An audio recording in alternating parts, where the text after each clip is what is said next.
होता है। बहुत लोग ऐसा सोचते हैं कि ये अपनी जिम्मेदारियों से पलायन है। ऐसा आरोप लगाया जाता है कि यह अपनी जिम्मेदारियों से पलायन है,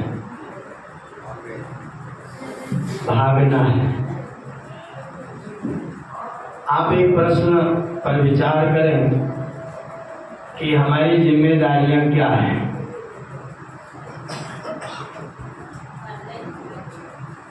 हमारी जिम्मेदारियां परिवार के प्रति कितनी, कब तक और कहां तक है। हमें अपने परिवार का पालन पोषण और उनका संरक्षण कब तक और किस स्तर तक करना चाहिए। और हमारी जिम्मेदारी परिवार की है तो समाज और राष्ट्र की भी है कि नहीं है। हमारी जिम्मेदारियों में कहीं समाज और राष्ट्र भी आता है कि नहीं आता है। अगर हमारी जिम्मेदारियों में समाज और राष्ट्र भी आता है तो उसके लिए आपका समय कब और कहां और कैसे है। विवाह के समय पर जब पति और पत्नी एक दूसरे का हाथ पकड़ते हैं तो वहां कहा जाता है 100 वर्ष पर्यंत, 100 वर्ष पर्यंत मैं तुम्हारा हाथ स्वीकार करता हूँ। पत्नी का हाथ 100 वर्ष पर्यंत। पत्नियां होने के बाद में फिर उनसे उत्पन्न हुई संतानें, आपने हाथ पत्नियों का पकड़ा है कि संतानों का पकड़ा है। 100 वर्ष तक पालन पोषण की जिम्मेदारी स्त्री की ली है या उनके साथ जो और लोग रिश्ते नाते जुड़ेंगे उनकी सब के लिए। अगर हम ये सोचते हैं कि पत्नी की जिम्मेदारी 100 वर्ष तक निभानी चाहिए अवश्य, इसमें कोई शंका नहीं। जो संतानें हमसे उत्पन्न होती हैं उन संतानों को आपने उत्पन्न किया, पाला पोसा, पढ़ाया लिखाया, बड़ा किया, विवाह किया। विवाह करने के बाद में जैसे आप अपनी संतान की जिम्मेदारी उठाते हैं वैसे आपकी संतान अपनी संतानों की जिम्मेदारी उठाए कि ना उठाए, कि उनकी जिम्मेदारी भी आपके ऊपर ही आएगी।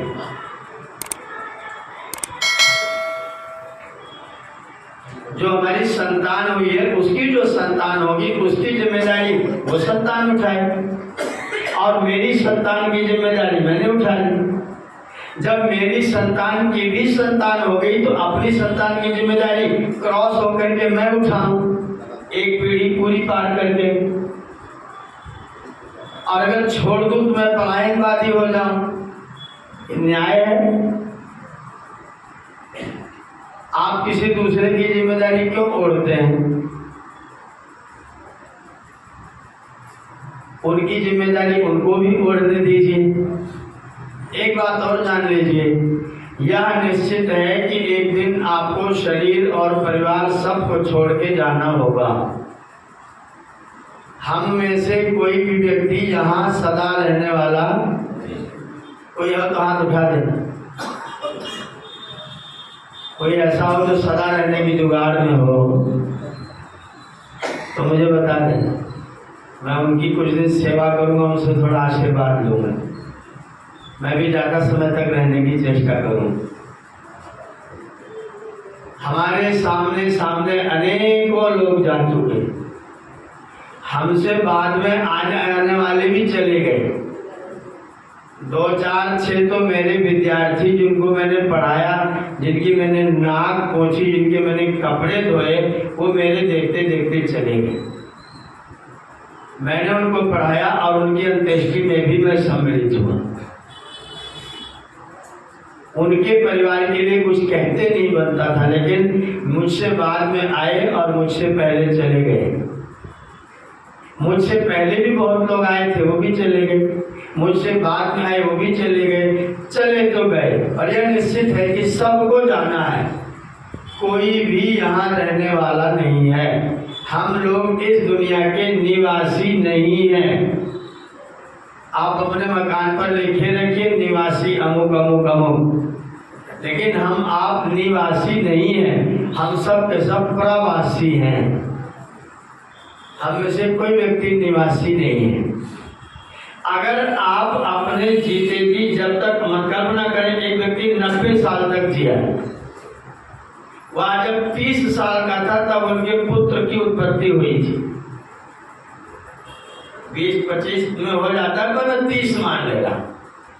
आपके पुत्र की उत्पत्ति 30 साल में हुई, आप 90 साल तक जिए, तो आपके पुत्र की अवस्था कितनी है? 60 साल की।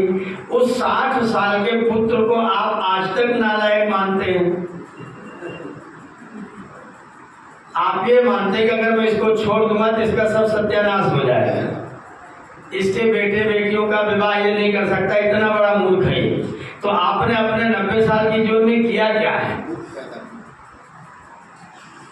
अगर आपने अपने 90 साल के जीवन में ऐसा गैर जिम्मेदार बेवकूफ पैदा किया है तो आपने किया क्या है?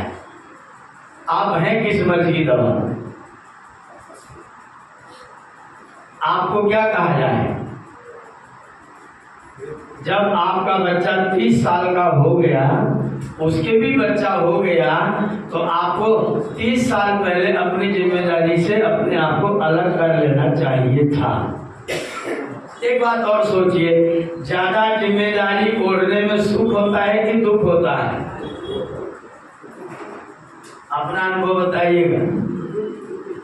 ज्यादा जिम्मेदारी अध्यापक होने में और प्रिंसिपल होने में ज्यादा जिम्मेदारी किसमें होती है? प्रिंसिपल सुखी रहता है, आनंद में रहता है, ओम प्रकाश जी नहीं रहता है।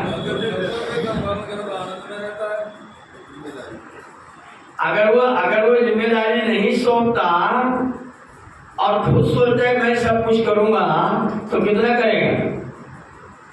और एक दिन वो छोड़ के बीच में से जाएगा, और जब तक वो जिया तब तक सामने वालों को मूर्ख समझ रहा है, तो उसके जाते ही वे लोग विद्वान कैसे हो जाएंगे? जिनको मैं अब तक मूर्ख समझ रहा था, वो मैं उनको बीच में से छोड़ के चला गया। अब वो इतनी जल्दी कैसे समझदार हो जाएंगे? तुरंत समझदार हो जाएंगे। अगर हम उनको पहले से छोड़ करके अभ्यास नहीं करा रहे हैं और उनको अचानक छोड़ रहे हैं, तो उनको कष्ट में डाल रहे हैं कि नहीं डाल रहे हैं? तो क्यों ना अपने पुत्रों को जिम्मेदारियां पहले से सौंप दी जाए। मैंने 2022 में वानप्रस्थ की दीक्षा ली है, 5 नवंबर 2022। तीनों बच्चों का विवाह नहीं हुआ है। मेरे 3 बच्चे हैं, तीनों का विवाह नहीं हुआ है। मैंने अपने बच्चों से कहा मुझे वानप्रस्थ से लेना है।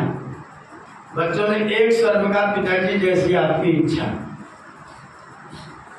मैंने कहा अगली जिम्मेदारी तुम्हारी होगी, तुम्हारे सिर पर में पगड़ी, रसम पगड़ी होती है ना, मैंने वानप्रस्थ लिया तो मैंने रसम पगड़ी करवा दिया बच्चों को। ये बैठे हुए हैं, अनुव्रत भी बैठे हैं, मैंने इन लोगों को पगड़ी बंधवा दी और सब अपने रिश्तेदारों को बुला के मैंने कह दिया कि आज के बाद निमंत्रण मेरे नाम से नहीं आना चाहिए। कोई रिश्तेदारी का निमंत्रण मेरे नाम से नहीं आएगा, इन लोगों के नाम से आएगा, और ये लोग निभाएं तो निभाएं, ना निभाएं तो मेरी कोई जिम्मेदारी नहीं। निमंत्रण ये लोग निभाएं तो आगे का रिश्ता इनके साथ में निभाना है, मेरे साथ नहीं निभाना है। मैं अगर कोई रिश्ता निभाऊंगा तो वो रिश्ता निभाऊंगा जो सबके साथ निभाऊंगा। मेरे लिए कॉमन कोई मेरी बहन है ऐसा नहीं, पूरे देश की किसी भी बहन को आवश्यकता होगी तो मैं जो कुछ सहयोग कर सकूंगा किसी भी बहन के लिए वैसा ही सहयोग प्रदान करूंगा। सारे देश की बहन मेरी बहन, अगर उसको आवश्यकता है, उसके बेटे के विवाह में उसका निमंत्रण मिलता है, तो मुझे अगर अपनी बहन को कुछ देना है तो जिस बहन का भी निमंत्रण आएगा सब बहनों को कुछ न कुछ देना है। मेरे लिए व्यक्तिगत इंडिविजुअल कुछ नहीं होगा, मेरे लिए सब कुछ सार्वजनिक होगा। बहुत लोगों ने कहा तुम तो अपना कर्तव्य छोड़ करके भाग जा रहे हो। बहुत लोगों ने कहा, मुझसे शिकायत की अपना कर्तव्य छोड़ के भाग जा रहे हो। मैंने अपने पुत्रों से पूछा, तुमको ऐसा लगता है कि अपना कर्तव्य छोड़ रहा हूँ? उन्होंने कहा, नहीं पिताजी, आप, मुझे पता है कि आप अपना कर्तव्य ठीक से निभाएंगे। तुरंत पुत्रों ने, मैंने देवी जी से पूछा, तुमको लगता है कि मैं तुमको छोड़ करके और तुम अपना कर्तव्य छोड़ रहा हूँ? उन्होंने सार्वजनिक रूप से यज्ञशाला में स्वामी शिवानंद जी महाराज मेरे दीक्षा गुरु में आप बैठे थे, मेरी पत्नी ने सबके सामने घोषणा किया, आप जिस रास्ते का चयन कर रहे हैं, थोड़े से उत्तरदायित्व तो पूरे करके मैं भी उसी रास्ते पर आऊंगा। मुझे भी वही रास्ता पसंद है, मैं भी इस रास्ते में नहीं रहने वाली हूँ, मैं उसी रास्ते पर आऊंगी और मैं भी दीक्षा लेकर के आगे बढ़ूंगी। बस इन लोगों के विवाह तक मैं रुकी हुई हूँ। आपका रास्ता बहुत उत्तम है, मैं आपके रास्ते का स्वागत करती हूँ। उन्होंने सबके सामने घोषणा कर दी। मैंने कौन से कर्तव्य से पलायन किया? अपने बच्चे शिक्षा प्राप्त कर रहे हैं और मेरे पास 40 बच्चे शिक्षा प्राप्त कर रहे हैं। जैसे मेरे पढ़ रहे हैं, ये शिवम और अनुव्रत दोनों एक ही कक्षा में। जो इनको भोजन मिलता है वो इनको भोजन मिलता है, तो ये कपड़े पहनते वो ये कपड़े पहनते, जैसे इनको पढ़ाता हूँ वैसे उनको पढ़ाता हूँ। क्या भेद हो सकता है? सारे गुरुकुल के बच्चों को कपड़े आचार्य देते हैं और सब कुछ निःशुल्क देते हैं, वस्त्र भी, साबुन भी, तेल भी, भोजन भी, शिक्षा भी, कॉपी किताब कलम, जैसे इनके लिए आती वैसे उनके लिए आती, सबका एक समान आता है। तो क्या कर्तव्य में क्या गलती कभी क्या नहीं है? बच्चों, कर्तव्य आपने अपने आप को जो तांगे के घोड़े के बगल वाला जो पट्टी आपके बगल में बांध रखी थी, उस पट्टी को खोल देने का नाम वानप्रस्थी हो जाना है। तांगे के घोड़े के बगल में पट्टी बंधी रहती है, अगर वो पीछे से घूमेगा तो उसको चक्कर आने का डर रहता है, तो एक पट्टी सामने।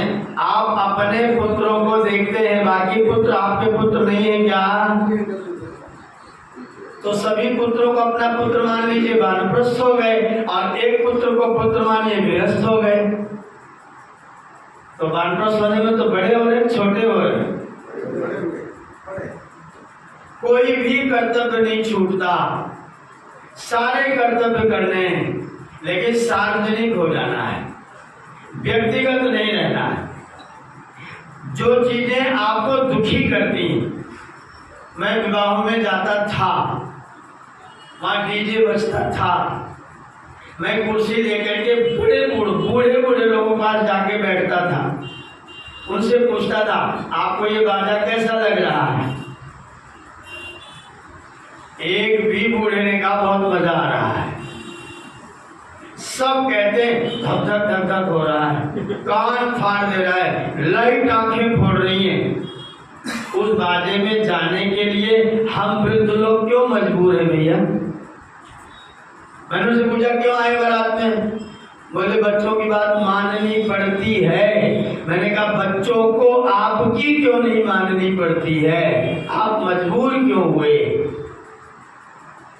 पिता बच्चों के सामने मजबूर क्यों है? और मजबूर है तो छोड़ क्यों नहीं रहा है? अपने आप को अलग क्यों नहीं कर रहा है? जो व्यक्ति दुखी रहता हुआ भी, शब्द पर ध्यान दीजिएगा, जो व्यक्ति दुखी रहता हुआ भी दुख के कारणों का निवारण नहीं करता, वो मूर्ख है। दुखी रहता हुआ भी दुख के कारणों का निवारण नहीं करता, भोजन पेट में नहीं पचता, लेकिन खाते समय एक पसेरी खाता है। समझ आ रहा है भाई? नहीं पच रहा है तो कम खा लो, जितना पचे उतना ही खा लो। जो चीजें तुमको दुख देती हैं, उन चीजों से सबको अलग न कर पाओ तो खुद को तो अलग कर लो। हम खुद को भी अलग नहीं कर रहे हैं। बारात में जाएंगे जरूर, पहनना चाहते हैं कुर्ता धोती, लेकिन बेटों ने पहना दिया कोट पैंट। बच्चों की खुशी के लिए करना ही पड़ता है, फिर नाचना भी पड़ता है, फिर डांट भी खानी पड़ती है। फिर बच्चे कहते तुम पे चुपचाप नहीं बैठा जाता, और ये चुपचाप बैठा रह जाता है, मन महसूस के रह जाता है, लेकिन बच्चों के साथ मजबूरी में जुड़ा क्यों भाई? इतनी सुंदर व्यवस्था ऋषियों ने बनाई है, अपने उत्तरदायित्व को अपने देखते देखते अपने सामने बच्चों को सौंप दो, बच्चों को करने दो, बच्चे अपना कर्तव्य निभाएं। अगर वो कोई त्रुटि करे तो आप हैं तो कह सकते हैं। अगर आपने अपने उत्तरदायित्व लेके उनको उनका पालन नहीं करने दिया और अचानक छोड़ के चले गए, तो बच्चों को देखेगा उनका गार्जियन कौन होगा? आप तो चले गए छोड़ के। आपके रहते रहते बच्चे गलती करें तो गार्जियन है ना, उनको देख सकता है। आयंतुना पितरा सौम्यासा बरेशेषु निदिशु प्रियेषु, यजुर्वेद अध्याय 19 मंत्र संख्या 47-48 लिखा हुआ है, मेरे पितर लोग जो वानप्रस्थ हो गए हैं, मेरे घर में जब कोई खुशी का माहौल हो तो मेरे पितर लोग आए, मेरी बात को सुने, मुझे उपदेश करें, मुझे सच्ची बात सिखाएं। वानप्रस्थ लोग मेरे घरों में आए, जिम्मेदारियां बच्चों को सौंप दीजिए, बच्चे अपनी जिम्मेदारी निभाएं। गलतियां करें तो उनको टोकिए, पर रोज रोज टोकेंगे तो एक दिन टोक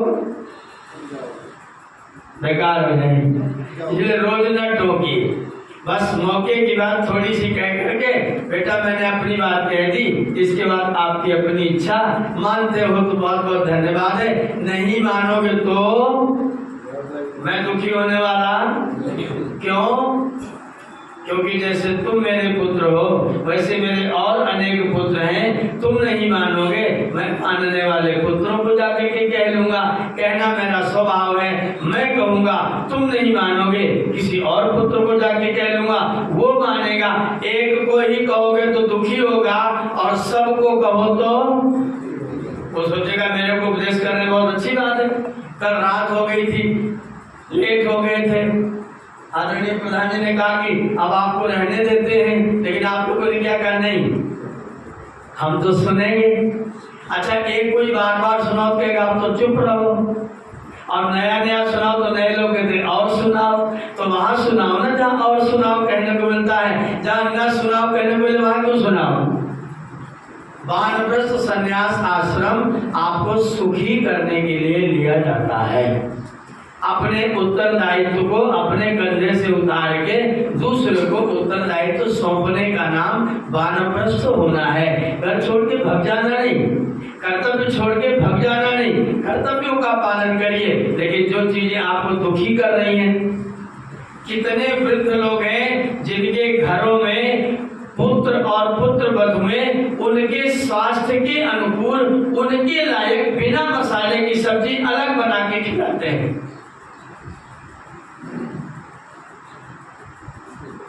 कितने लोग हैं? अच्छा, जो भोजन गृहस्थी को, नौजवान को ठीक है, वो भोजन 80 साल के व्यक्ति को ठीक है? जो भोजन बच्चों को ठीक है, वो भोजन वृद्धों को ठीक है? नहीं। क्या 3 प्रकार का भोजन किसी घर में बनता है? नहीं बनता। कोई पुत्रवधू इतनी बड़ी नहीं है कि अपने ससुर जी को लौकी की सब्जी खाली जीरा और घी और हल्दी डाल करके छौंक करके पिताजी के लिए अलग बना दे और अपने लिए बढ़िया पनीर बनाए। बहू रानी जब बनाती है तो पिताजी आज तो आपको ये खाना ही पड़ेगा। पिताजी हार्ट के पेशेंट हैं, बहू रानी ने पूरी बनाई है, पिताजी कहते बेटा खिचड़ी खाने की इच्छा हो रही है, बहू रानी क्या बनाएंगी? पिताजी आज तो यही खा लीजिए, सब लोग खा रहे हैं। और पिताजी ने मन मसोस के वो तली हुई पूरी खा लिया और हार्ट पेशेंट ने अपने पैशन को बढ़ा लिया। आप उसको दीर्घायु कर रहे हैं कि मार रहे हैं? तो वानप्रस्थ से लेकर के क्यों ना आश्रम स्वीकार कर लिया जाए, जहाँ पर बढ़िया उबली हुई सब्जी खाने को मिलती है आराम से।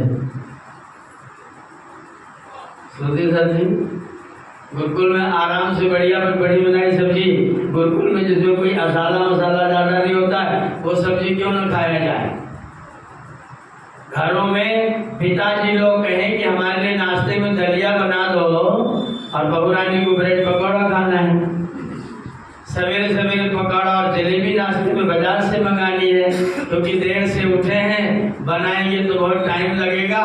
जा बेटा पिताजी की जेब से पैसे निकाल ले और दुकान से ले आ, होटल से खरीद ला, वो नाश्ता घर में आ गया, पिताजी के लिए दलिया बनेगा और पिताजी को ब्रेड पकौड़ा लाभकारी होगा। लेकिन पिताजी की मजबूरी है ब्रेड पकौड़ा खाना है, नहीं खाना है तो भूखे रह जाना है, तो या तो पेट भरना है या तो भूखे रह जाना है। ये स्थितियां हमारे घरों में हैं। इन स्थितियों से बचने के लिए वानप्रस्थ आश्रम की व्यवस्था की गई है। वानप्रस्थ हो जाओ, पति पत्नी दोनों वानप्रस्थ हो जाओ, दोनों संग में रहो, कहीं आश्रम में चले जाओ, 15-20 दिन उधर घुमाओ, लौट के फिर घर में आ जाओ। आजकल वन तो नहीं रहा जहाँ जाकर के आप पूरी तरह रह सकते हैं, लेकिन कम से कम किसी गुरुकुल में रहो। और मैं आपको विश्वास दिलाता हूँ, अगर आप 15 दिन गुरुकुल में रहें तो पूरा जीवन व्यतीत हो जाए, लौट के घर नहीं आना पड़ेगा। इतने गुरुकुल भारतवर्ष में हैं कि 15 दिन व्यतीत करो तो सारा जीवन गुरुकुलों में घूमते रहो और नए लोगों से मिलते रहो, नए बच्चों से मिलते रहो, जो आपको आता है वो सिखाते रहो। गुरुकुलों में बच्चों को सब चीज सिखाने की जरूरत है ना। आपको कुछ तो आता होगा, आपको भोजन बनाना आता होगा, आपको किताब पढ़ना आता होगा, आपको चित्रकला बनाना आता होगा, आपको ढोलक बजाना आता होगा, आपको गाना आता होगा। जो आप जाएं तो गुरुकुल के बच्चों को अपना कुछ न कुछ जरूर सिखाएं। झाड़ू लगाना तो आता ही होगा, माना राम जी, बोतल बीनना तो आता ही होगा,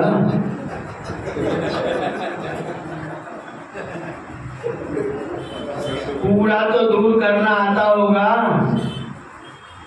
ये व्यक्ति बहुत महान है, हाथ ताली बजाइए इस व्यक्ति के लिए। जो व्यक्ति समाज को शुद्ध करने का, स्वच्छ करने का प्रयत्न करे। योग के अंगों में दूसरा अंग है शौच। नियम का पहला ये शौच। शौच माने शुद्धता, पवित्रता।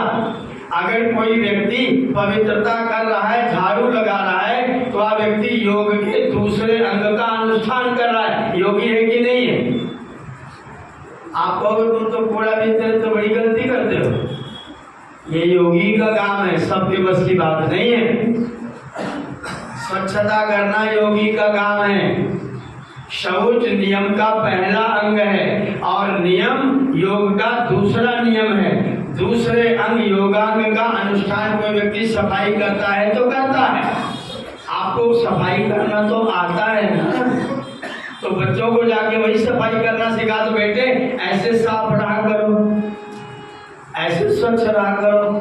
आप गुरुकुल में जाइए तो बैठ करके मत रहिए, कुछ न कुछ करिए। सवेरे सवेरे यज्ञशाला में पहुंच गए, झाड़ू उठाया, सफाई कर दिया, आसन बिछा दिया, आओ भाई हवन में बैठेंगे। कोई व्यक्ति छोटा काम होता है क्या? अच्छा दुनिया में छोटे छोटे काम बताओ। याद रखो, संसार में कोई भी काम छोटा नहीं होता और संसार में कोई भी काम बड़ा भी नहीं होता।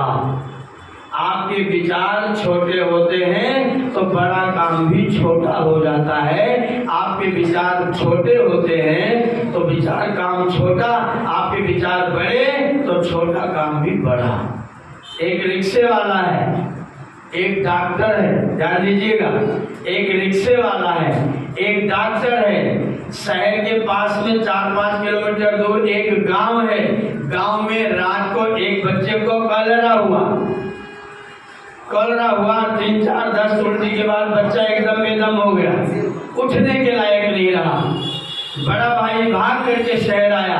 डॉक्टर साहब के पास MS डॉक्टर है, बहुत बड़ी डिग्री BA MS कर रखा है। डॉक्टर के पास आया, मेरे भाई को कलरा हो गया है, लाने का कोई साधन नहीं है, अगर आप चले चलते तो बड़ी कृपा होती, मेरा भाई स्वस्थ हो जाता, आपको बड़ा पुण्य मिलता।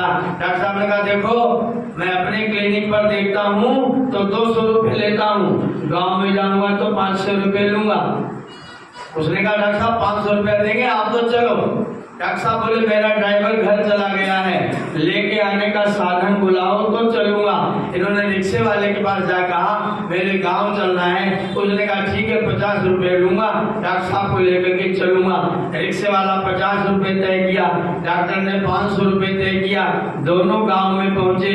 डॉक्टर अभी रिक्शे से उतर ही रहे थे, तब तक माँ ने जोर से चित्कार भरा, वो जो बच्चा था कलरा वाला उसकी डेथ हो चुकी थी। डॉक्टर साहब अंदर आए, बच्चे की नबज देखी, छाती पर कान रखा, धीरे से बोले बच्चा तो जा चुका। डॉक्टर साहब चुपचाप खड़े हो गए। वो जो बड़ा भाई लेने आया था उसने कहा डॉक्टर साहब हमने पूरा प्रयत्न किया, आप भी कृपा करके दिन रात को यहाँ तक आए, मेरा भाई नहीं बच पाया, भगवान को शायद मंजूर नहीं था, रिक्शा बाहर खड़ा हुआ है, आप जा सकते हैं। डॉक्टर साहब थोड़ा सा आगे बढ़े, फिर इशारे से इसको बुलाया, देखो भाई मैं तुम्हारे कहने से आया तो जो मेरी फीस थी वो तो बनती है। इसने डॉक्टर साहब को चुपचाप निकाल के 500 रुपये दिए, एक 50 का नोट निकाला, रिक्शे वाले के पास आया, रिक्शे वाले से कहा रिक्शे वाले तूने बहुत कृपा की, ये लो पैसे, मेरा भाई नहीं रहा लेकिन डॉक्टर साहब को वहां पहुंचा देना। रिक्शे वाले ने हैंडल में पुराना सा मटमेला अंगोछा बना था, उसको खोला, अपनी आंखों को पूछा, बोले भैया जिस काम से मैं यहाँ आया था वो काम सफल नहीं हुआ, ये 50 रुपए आप रखो, काम ही पूरा नहीं हुआ, मैं आपसे 50 रुपए नहीं लूंगा, मैं डॉक्टर साहब को इनके क्लिनिक पर छोड़ आऊंगा। आप बताओ बड़ा व्यक्ति कौन है? डॉक्टर के रिक्शे वाला। डॉक्टर साहब ने दवा नहीं किया लेकिन 500 रुपये चाहिए। रिक्शे वाले का काम, उसने काम तो किया, लेकर के आया, जिसके लिए आया था भले ही वो काम ना हुआ लेकिन रिक्शे वाले का काम तो पूरा हुआ। लेकिन रिक्शे वाले ने अपने 50 रुपए अपने श्रम के, अपनी कमाई के छोड़ दिए, डॉक्टर साहब ने नहीं छोड़े। किसको व्यक्ति छोटा, किसको व्यक्ति बड़ा करेगा?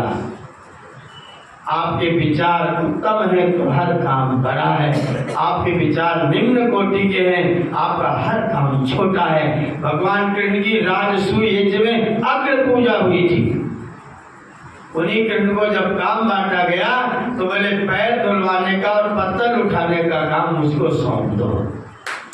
कृष्ण छोटे व्यक्ति है, आप में से किसका साहस है कृष्ण को छोटा व्यक्ति कहने का? पत्थर उठाने का काम मैं करूंगा, विप्रों के अतिथियों के पैर धुलवाने का काम मैं करूंगा, 2 काम मुझे दे दो, बाकी काम तुम लोग बांट लेना। अग्र पूजा राजसूय की कृष्ण की हो रही है और वही कृष्ण पत्थर उठा रहे हैं और अतिथियों के पैर भी धुलवा रहे हैं। बड़े व्यक्ति हैं कि छोटे व्यक्ति? कोई काम छोटा नहीं होता है।